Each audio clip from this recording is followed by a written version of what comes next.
that a while back when I first launched this series. So yes, I do know that, and thanks for letting me know again. Ooh, cold chill. My air conditioner started back up again. But then there's Optifine. I don't have Optifine. I've tried to explain it before. Optifine's really weird on my computer. Sometimes it doesn't want to install or work correctly. I don't know if it's my computer, if it's Minecraft, it's the version of each. I'm looking into it because there's a lot of mods and data packs I can't do right now because I need Optifine. So I'm kind of just not worrying about it right now. I'm trying to work on it, but I just don't really know what's up with it. But yeah. But Spyglass is an achievement though, Nick. So might as well use it there. What else can we do while we're live here? Because even though we've done everything I've wanted to do for this stream, I don't know if I really want to end it. How did you get in here? What? Okay. How did a pig get in my cow farm? I don't understand. I'm so confused. Ugh. But this is beautiful. I have all the beds for you guys in the world too. It would be cool if you made a disco room with amethyst blocks on the floor. That would be cool. I don't know what the purpose of that room would actually be. But who says we have to build a room for it to have a purpose? Like the amethyst is a disco floor because it makes music. Yeah, that's very true. That could be very interesting. Wait, do you have two different collars, Cat? Is that no? Okay, I thought you had two different collars for some reason, and it's just a little bump down the front of their chins. And why do you guys have to have 8 different versions of yourselves? I still have to tame 6 more of you, and I don't think that counts the ocelot. That's really, really annoying. Look at the villager's farm though, is going crazy. I love it. I kind of want to lower this down. I'm not sure if I want to though. I'm gonna leave it for now. It's just really annoying that this one's lowered and this one's not. But that means I would have to reset his job and everything, and I really don't want to. I might just leave it since it is all a flat area. Anyways, let me know what you guys think. Because we need a lot more jobs up here, and I don't want to create them yet because I need to do that for a video. What else can we do? What do you guys think we can do? I'm trying to think of any preparations we can do, but we've got mainly everything that I've wanted to do so far. Yeah. Well, let's go ahead. We can work on our farms real quick, but before we work on our farms, I'm going to reorganize these chests. That's what I'm going to do. So you're fine and you're fine, but it's these 3 or 4 right here that are just a complete mess. In all reality, so what I'm going to do is I'm gonna make me a double chest here and put all the beds in the chest, so I know where everything is. Or I can make a single chest because I don't have enough wood. I need 2 more pieces. No, dang it! I guess it can go up there. Okay, perfect. And give me the beds, please. And now we can make this last chest. There we go. Now let's go ahead and put you up here. There we go. Now let's take all the beds that we have and put them in there. There you go. Thank you. I'd like to take all my beds back, please. Thank you. Okay, and now let's start throwing all... Actually, there we go. Perfect. I completely forgot about that shift double click there for a second.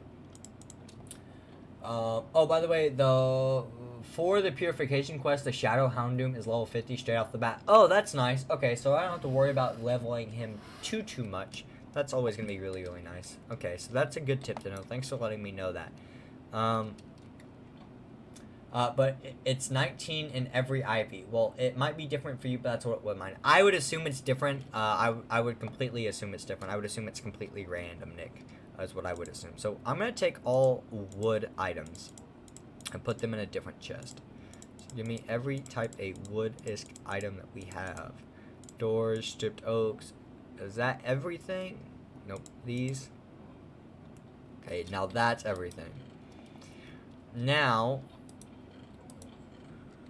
I'm going to take all the regular blocks like these. And let's throw all the wood blocks in here. It doesn't matter the order. Perfect. And there we go. Oh my god, that's just short. Okay, I don't need six. I don't need all. I'm just throwing all of these doors out. Oh no, I gotta have to go in a few minutes. That's okay, Nick. You've been chilling for a lot of this stream, basically the entire thing, and it's been, a little over 3 hours, and we're running out of stuff to do for preparations before getting into too much. We're just kind of organizing right now, so don't worry about it, man. You've been here for quite a lot of the stream, and I've enjoyed it a lot. So don't stress. We'll probably be wrapping up soon here, anyways. Probably gonna reorganize these chests, and I think that's gonna be about it, unless we have anything specific to talk about. Because I don't know what else to do in all reality. Okay, more wood. I want to take my shield back, please, and wood. I'll leave the doors in there for now. Now let's throw the wood in here. Okay. Anything I don't need in here. Not 6 stacks of staircases. That's something I don't need, but I have. Okay, and I'm just going to throw these out over this edge right here, because I don't care. There you go, buy 3 slabs. No one cares about you. Okay, I'm gonna sleep on my bed.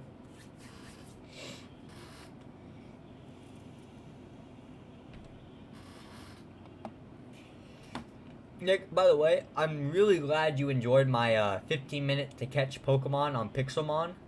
That was a twist I just Pokefine though, 2 more days. Yes, 2 more days. It comes out on the 3rd. Yes, 2 more days. You're very close.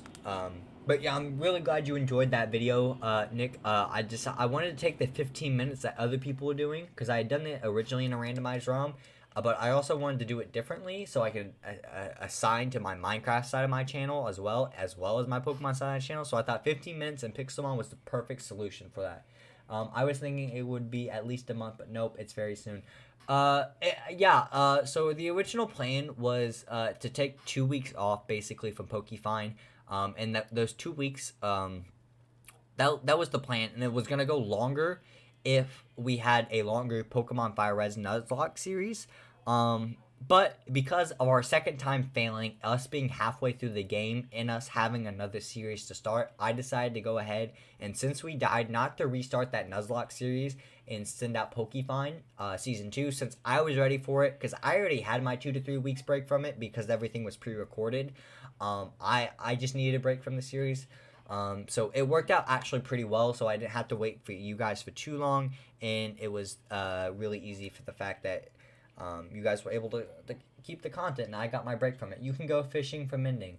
Yes, I know I can go fishing for anything. I know fishing can be really good in Minecraft. It's just not something I explored yet. I know you can get mending, enchantment books, and everything.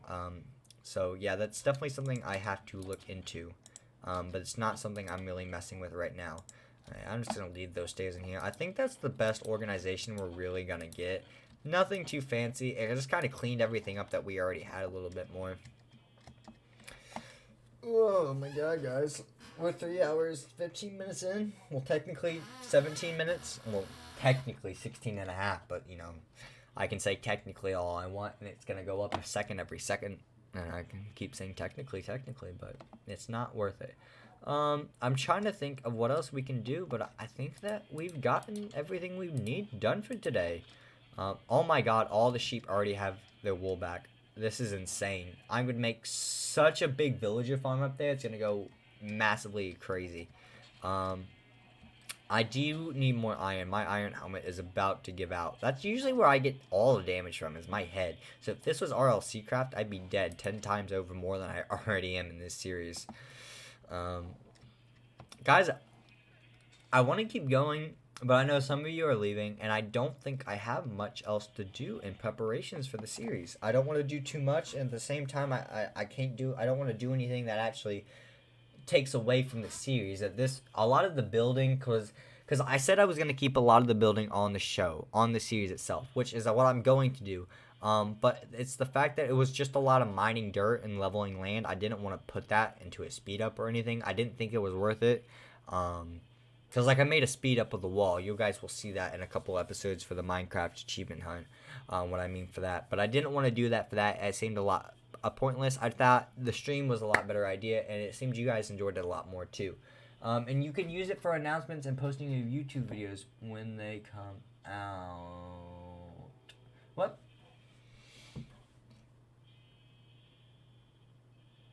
Nick, I think I missed something.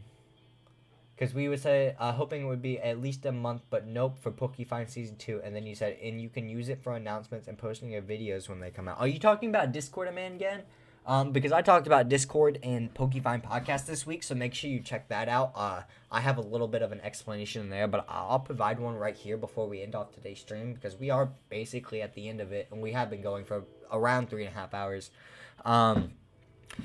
Discord is something that I haven't touched since I was doing my live stream series of Cosmic Sky about 3 or 4 years back when I originally started my channel. Because back then I was still doing Half-Life 2, and I was half the thumbnails were partially mine and partially something I took from someone else's. I combined because I had no idea what I was doing, and it was all for fun at the time. It wasn't as serious as I am now about YouTube. But during that series, I would use Discord, and I was always in Discord for my recordings and my calls and everything. And I actually had about a 12-hour live stream for just the Cosmic Sky server, and I was talking to these guys, and I had Discord working, and it would record the voices and everything. That was about the only time I really used it. Discord for YouTube announcements and everything like that is something that I want to do. I want to have a YouTube Discord where I can have a chat for all my channels and announcements. I want to have a chat where you guys can post video ideas and recommendations, but not be able to flood it.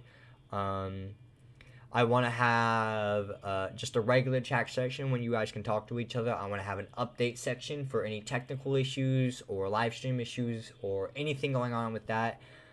I want to have all of that in there. That is all a plan, and that is all a work in progress for me. It's just not a priority right now, Nick, for me. And I understand that's a bit of a pain for you, and I am sorry.